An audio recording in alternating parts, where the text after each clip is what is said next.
Espiritismo, além do véu, consciência, autoconhecimento e reforma íntima. O chamado.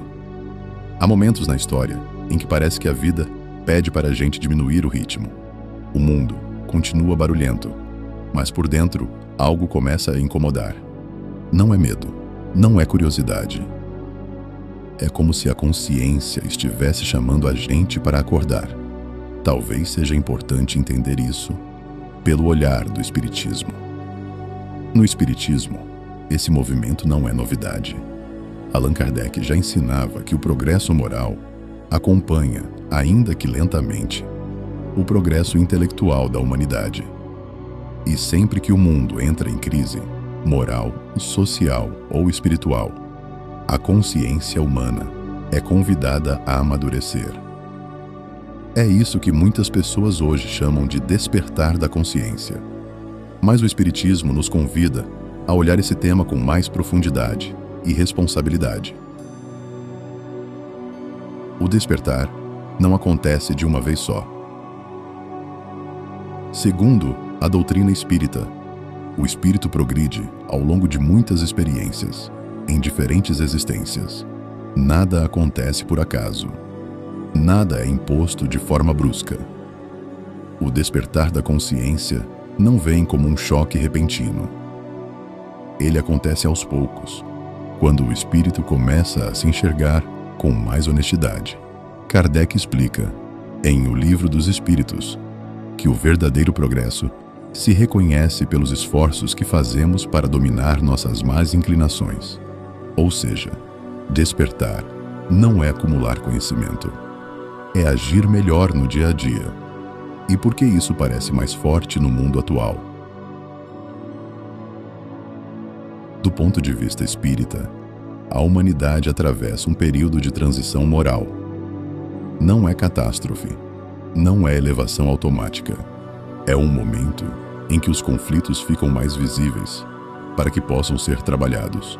Guerras, crises emocionais, colapsos sociais e vazios existenciais não surgem para punir. Eles surgem para educar a consciência coletiva.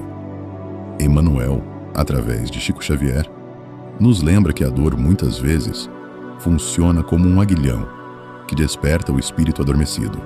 E aí surge uma pergunta inevitável: que tipo de espírito eu estou me tornando? Todo despertar começa com uma ruptura. Esse processo não é linear. Ele acontece em ciclos. Em algum momento, algo se rompe. Pode ser uma relação, uma certeza, ou até a imagem que tínhamos de nós mesmos. No Espiritismo, isso não é castigo, é consequência educativa. O orgulho aparece. O egoísmo fica visível. As falsas seguranças começam a cair. Dói. Mas nenhuma consciência amadurece sem passar por esse ponto. Depois da dor, vem a consciência. Depois do impacto inicial, a dor abre espaço para a lucidez. A pessoa começa a observar seus próprios padrões, suas reações, suas repetições. É o início da verdadeira reforma íntima. Não aquela feita de promessas, mas de autoanálise sincera, como Kardec propõe no Evangelho segundo o Espiritismo. Só o fato de se enxergar com mais honestidade já é um avanço moral, quando a consciência pede mudança de atitude. Aqui não tem como fugir. O conhecimento começa a pedir coerência. O espírito percebe que não basta entender o bem. É preciso praticá-lo, mesmo quando isso exige renúncia. As escolhas mudam, as atitudes mudam. Não por medo de punição, mas por compreensão da lei. Joana de Ângeles ensina que consciência sem ação gera conflito interno. Por isso, essa fase exige esforço constante, quando o aprendizado começa a fazer parte da vida. Com o tempo, o ensinamento deixa de ser discurso. Ele vira comportamento. A pessoa não foge da vida. Ela aprende a viver nela com mais equilíbrio. Enfrenta conflitos com menos agressividade. Lida com erros sem desespero. Aceita desafios sem revolta. E quando parece que chegou, a vida apresenta uma nova prova. E o ciclo recomeça, em um nível mais profundo. Por quê? A vida repete tanto as mesmas lições? No Espiritismo, repetição não é punição, é oportunidade. As experiências retornam enquanto o aprendizado não foi incorporado.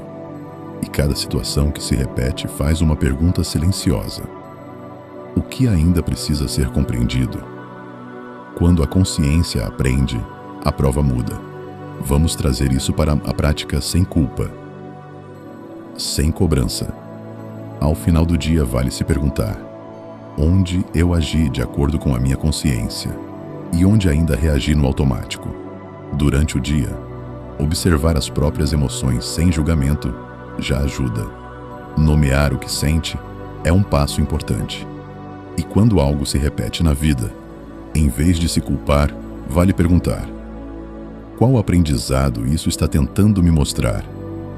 Na prece, mais do que pedir, talvez seja a hora de silenciar e escutar. A prece verdadeira reorganiza o espírito por dentro. Para encerrar, talvez isso seja o mais importante. O despertar da consciência, à luz do Espiritismo, não é sobre se tornar alguém especial. É sobre se tornar responsável. Responsável por si. Responsável pelo outro. Responsável pelas próprias escolhas. Despertar é perceber que a vida não simplesmente nos acontece. Ela nos educa. Espiritismo, além do véu. Consciência à luz do Espiritismo. Se essa reflexão fez sentido para você, compartilhe. Espalhar consciência também é um ato de amor.